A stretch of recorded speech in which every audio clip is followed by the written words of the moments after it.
കൊടുങ്ങല്ലൂർ ഭരണിയോടനുബന്ധിച്ച് ഇത്തവണയും കർമ്മനിരതരാണ് സേവാഭാരതി പ്രവർത്തകർ. ആയിരക്കണക്കിന് ഭക്തർക്കാണ് ഓരോ ദിവസവും സേവാഭാരതിയുടെ നേതൃത്വത്തിൽ അന്നദാനം നടത്തുന്നത്. ഭരണിയോടനുബന്ധിച്ചുള്ള 3 ദിവസങ്ങളിലായി ഏതാണ്ട് 2 ലക്ഷത്തോളം പേർക്കാണ് സേവാഭാരതി ഭക്ഷണം ഒരുക്കിയിരിക്കുന്നത്. പ്രഭാത ഭക്ഷണവും ഉച്ചഭക്ഷണവും ഉൾപ്പെടെ ക്ഷേത്രത്തിനടുത്ത് തയ്യാറാക്കിയിട്ടുള്ള പന്തലിൽ വെച്ചാണ് വിതരണം ചെയ്യുന്നത്.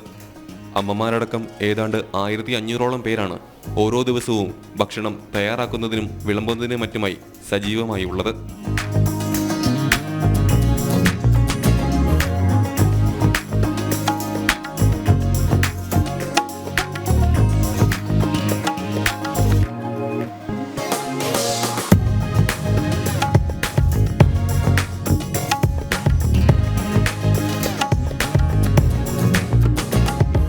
നമ്മൾ 3 ദിവസമായിട്ടാണ് നമ്മൾ ഈ കാര്യങ്ങൾ ചെയ്യുന്നത്. 3 ദിവസം എന്ന് പറയുമ്പോൾ അത് നമ്മൾ ഷിഫ്റ്റുകളായിട്ട് തിരിച്ചിട്ടാണ് നമ്മൾ പ്രധാനമായിട്ടും ഈ കാര്യങ്ങൾ ചെയ്യുന്നത്.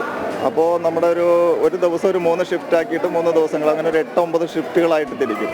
അപ്പോൾ ഒരു ഷിഫ്റ്റിൽ എങ്ങനെ പോയാലും ഒരു 1500ഓളം പ്രവർത്തകർ, അത് പകുതിയിലധികം അമ്മമാർ ആണ് അതിൻ്റെ സേവന പ്രവർത്തനങ്ങളിൽ എല്ലാത്തിലും ഭാഗഭാക്കായിക്കൊണ്ടിരിക്കുന്നത്. ഈ കൊടുങ്ങല്ലൂരിന് ചുറ്റുമുള്ള ഏതാണ്ട് 80ഓളം ഗ്രാമങ്ങളിൽ നിന്നുള്ള ആളുകൾ ഇതിവിടെ സേവന പ്രവർത്തനങ്ങൾക്കായിട്ട് എത്തിച്ചേരുന്നുണ്ട്. അപ്പോൾ മൊത്തം നമ്മൾ 3 ദിവസം നോക്കിക്കഴിഞ്ഞാൽ ഒരു 5000ഓളം പ്രവർത്തകർ ആ സേവന പ്രവർത്തനങ്ങൾ ചെയ്യുന്നതിന് വേണ്ടിയിട്ട് മാത്രമായിട്ട് ചെയ്യുന്നുണ്ട്. അന്നദാനത്തിന് പുറമെ വൈദ്യസഹായവും കുടിവെള്ള വിതരണം തുടങ്ങി വിവിധ സേവന മേഖലകളിലും സേവാഭാരതി പ്രവർത്തകർ സജീവമാണ്.